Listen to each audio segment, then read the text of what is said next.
Which of the following immunoglobulins does constitute the largest percentage in human milk? Let's look into the immunoglobulins present in the human milk.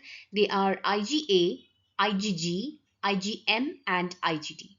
Coming to IgA, they protect against the infections by preventing microorganisms attachment to the mucosal surfaces, and they are present in larger amount in the milk. Coming to IgG, they neutralizes pathogens and toxins. That means they protect the newborns from the infections and diseases, but they are present in a smaller amount compared to the IgA immunoglobulin. The IgG immunoglobulin is usually present in the colostrum.